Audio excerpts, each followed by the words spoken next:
So far, countries in the developing world haven't been hit as hard by the coronavirus as wealthier nations in Asia, Europe, and North America. But the pandemic now appears ready to explode in those countries, which have far fewer resources to combat the virus.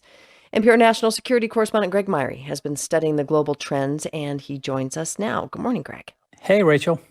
So, could you start by just explaining this phenomenon? I mean, why richer countries were hit first by the Well, coronavirus? simply put, the virus traveled from China to the countries that had the most contact with China. So these were initially the rich countries of East Asia. We're talking South Korea, Japan, Taiwan, Singapore, then on to Europe and the US. All of these countries had lots of flights, lots of business, lots of tourism with China. So Johns Hopkins University has the most detailed chart of coronavirus cases in the world, and it's quite striking. Almost all of the top 25 countries with the most cases of the virus, with just a Hmm. couple exceptions, are these wealthier countries. And it's important to note that the US and others are really preoccupied with their own struggle, and they haven't really been in position to orchestrate any kind of global response. Right. So we're now several months into this outbreak and it keeps spreading, right, around the world. What are we seeing right now in developing countries? Well, this next tier of countries, sort of you can think of them as large developing countries, appear to be at a real tipping point. And it's ominous because they have nowhere near the resources of these wealthier countries. We're talking about India, Indonesia, Pakistan, Nigeria, Brazil.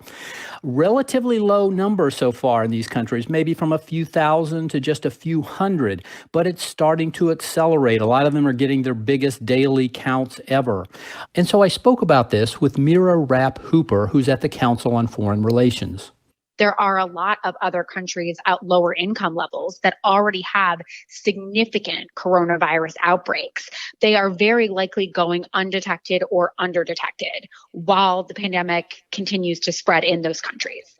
So what can they do? I mean, what options do these countries have?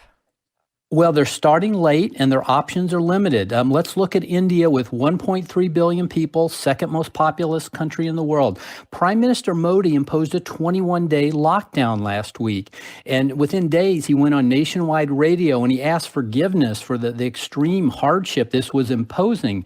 You have so many people living at the margins, so much crowding there. Social distancing is really almost an impossibility in these mega cities like New Delhi and Mumbai.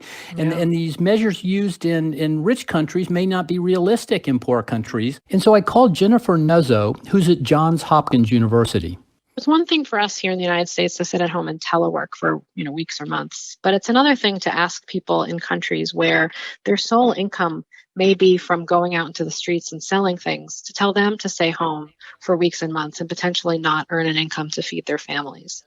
One of the most dramatic effects in India's has been this mass migration. Literally millions and millions of the urban poor are fleeing the cities and often on foot because a lot of transportation has shut down, and they're heading back to their homes in the villages.